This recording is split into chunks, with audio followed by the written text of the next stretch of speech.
竟没死！元丰被10号打得想大叫，呼唤别人来救援，结果发现四周除却红毛兽外没有其他生灵。他这一路疾驰，早已孤单在外。他很希望绿驼等人在附近，但是失望了。他大声喊道：“不要杀我！”10号冷冷说道：“给我一个理由。”元丰心乱之际，顺口喊道：“我是元清的最小的孙儿。”他本以为这是自己最大的倚仗，可紧接着他如五雷轰顶，因为蓦地想起这个人可能是荒，是被他祖父放逐的人。10号说道：“你可以上路了。”一拳向前轰去，元丰大叫救命，竭尽全力对抗，冲着远方嘶吼。的确有人来了，可却是3000道州的人。那些人一路跟了下来，在远处出现，要看他陨落的结果。10号一拳轰出，元丰面色苍白，承受着一击的力量，整个人站立，他的符文被击穿了，整个人被全力笼罩。而且这个时候，他看到10号的容貌，心中的猜测彻底成真了。他曾见过荒的画像，就是这个样子。同时，他也看到那个人容貌在变，成为了王熙追随者的样子。元丰绝望地发出颤音：“不，我祖父会杀你的。”只是，不管他怎样表达惶恐的情绪，都无用了。他的身体在皲裂，因为一拳的光芒砸中了他的身体。噗的一声，元清整个人炸开，化成血雨。10号一冲而过，以拳头轰开了一切。金色符文密布，化成神火般的光芒，在其体外腾腾跳动着。远处追下来的人正好见到这一幕，看着他的背影，张口结舌。战神，这是10号这强势背影给人的感觉，一拳就轰爆了元丰，这是何其可怕，怎不让人心惊肉跳？10号惊讶地发现，一枚古符正在悄然吸取那血晶。他记得这是天神书院的长老赐给正式弟子的保命符，还真有大用不成。他快速冲过去，捡起此符，意外发现元丰的元神藏在古符内，还没有死，吸收的血晶可能会再塑其躯体。10号直接捏碎了此符，当中的元神跟着湮灭。不然的话，吸收一定的血晶后，此符会遁走，回到天神书院长老那里，元丰可能会再生。就这样，元丰死了，被10号打爆了。10号站在那里，看着红褐色土地上的残骨，轻声说道：“太弱了。”这声音虽轻，却如同重锤砸在远处那些人的心上。他们目睹了这一切，听到这话，全都愣住了。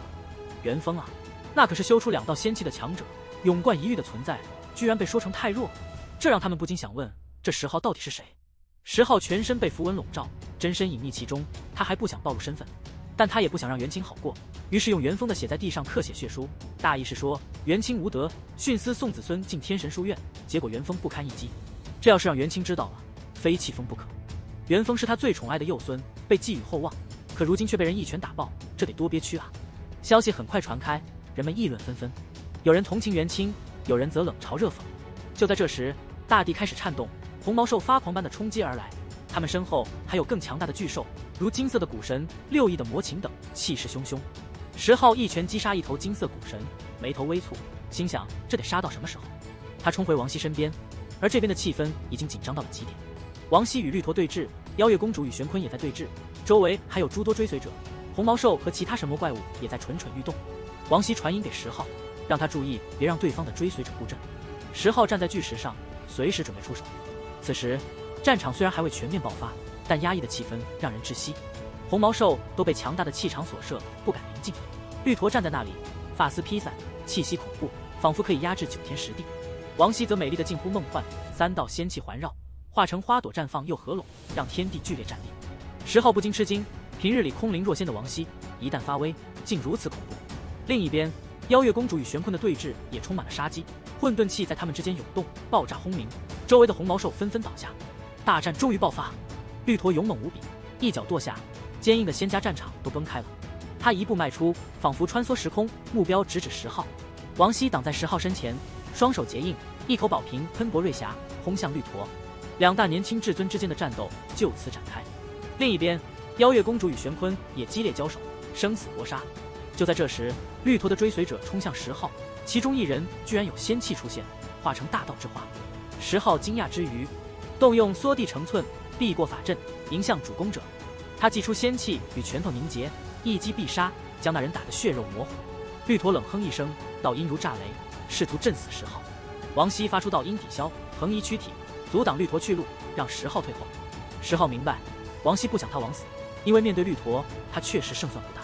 10号默默退后，等待机会。然而，惊变发生了。远处，妖月公主与玄坤激战正酣，忽然2人纠缠在一起，急速俯冲向这片战场，以最强手段轰击而下。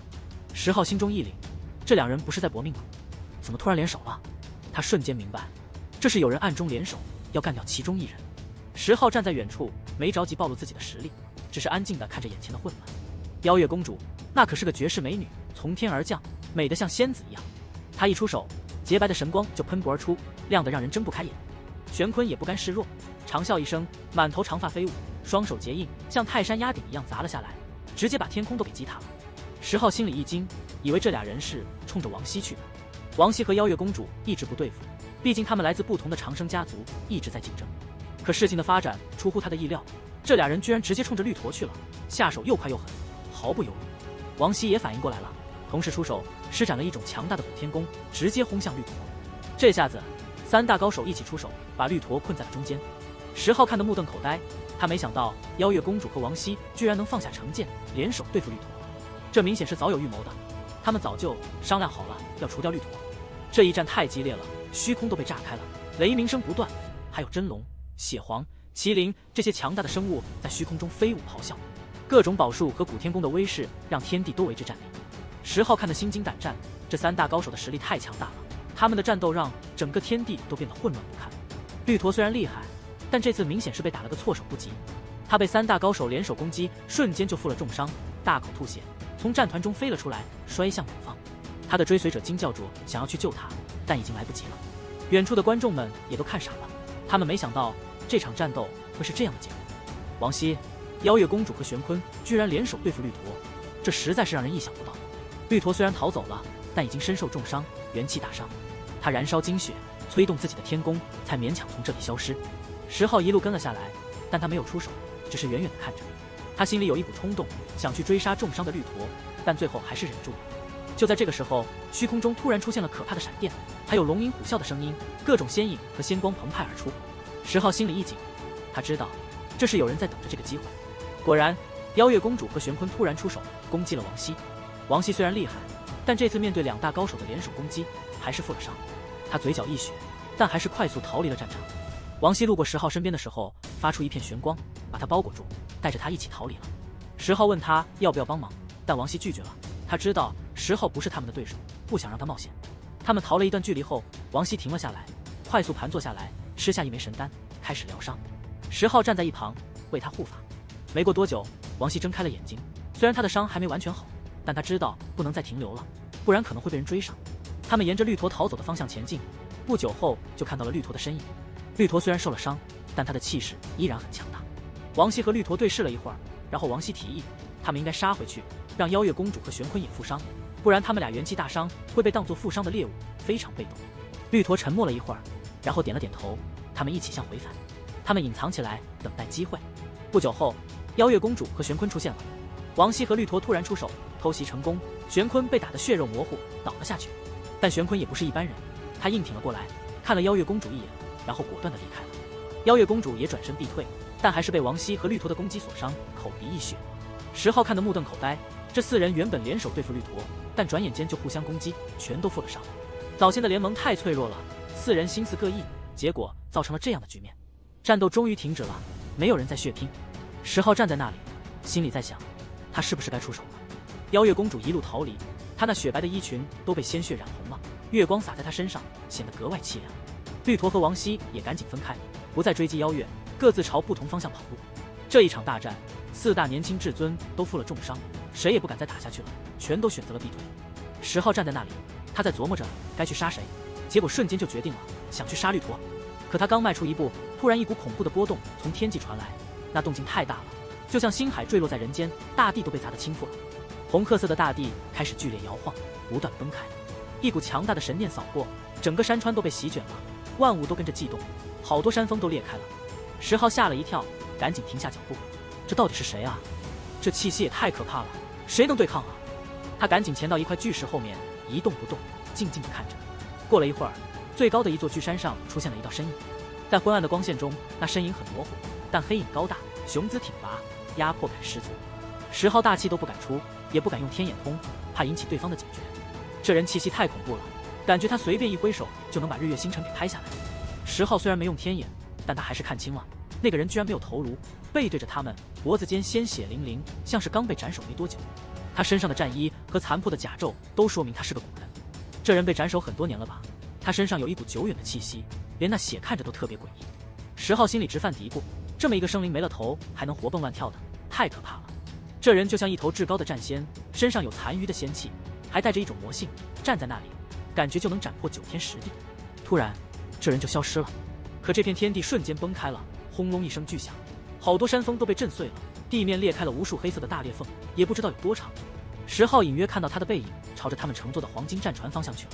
这片地狱的红毛兽和其他凶物都被那股波动压得解体了，形神俱灭。这力量太恐怖了，让人胆寒。10号刚起身就看到数里外的王熙在冲他招手，原来他也没走，一直隐藏在暗中。这会儿他的伤势更重了，刚才那股波动对他冲击不小，他就躲在那无头尸体所站的山峰下面。10号赶紧过去问他，那到底是什么东西？王熙解释说，那是昔日死于战场的人，被斩首后身子还有活力，被埋在有神药的地方，所以长存于世。10号听了之后更是惊讶，那个无头生灵的战力简直不可想象，而且这还只是他昔日残余的力量。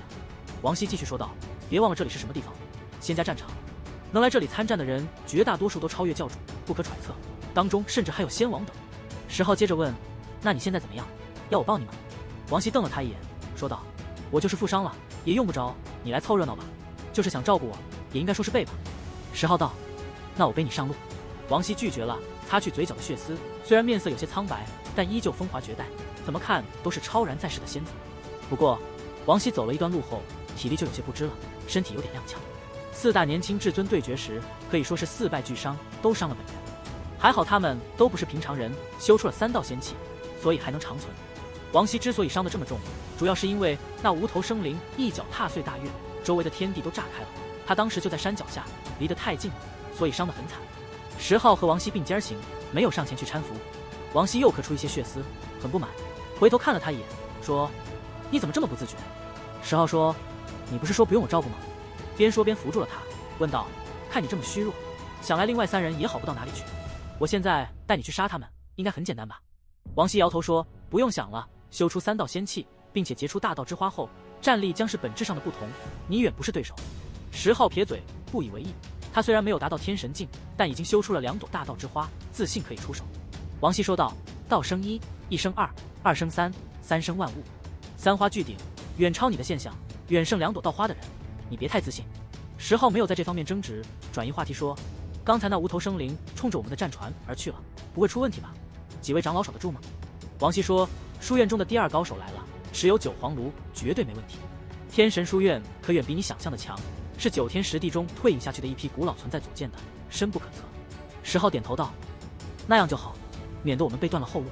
走了一段路后，王熙有点不知，再次服了一枚神丹，还是很虚弱。10号问，要背吗？王熙看了他一眼，掌心发光，取出一辆辇车，绽放7色光彩。他们一起上了战车，10号负责催动，即便无神兽拉着，也可以御空而行，速度极快。10号抱怨道，这破车太耗神力了。王熙威胁说，你再打我主意，我便念咒语，让你头上的金刚镯缩小，勒紧你的元神。10号说，少女你多想了，我就是不愿意浪费太多的神力，你当我愿意背你啊？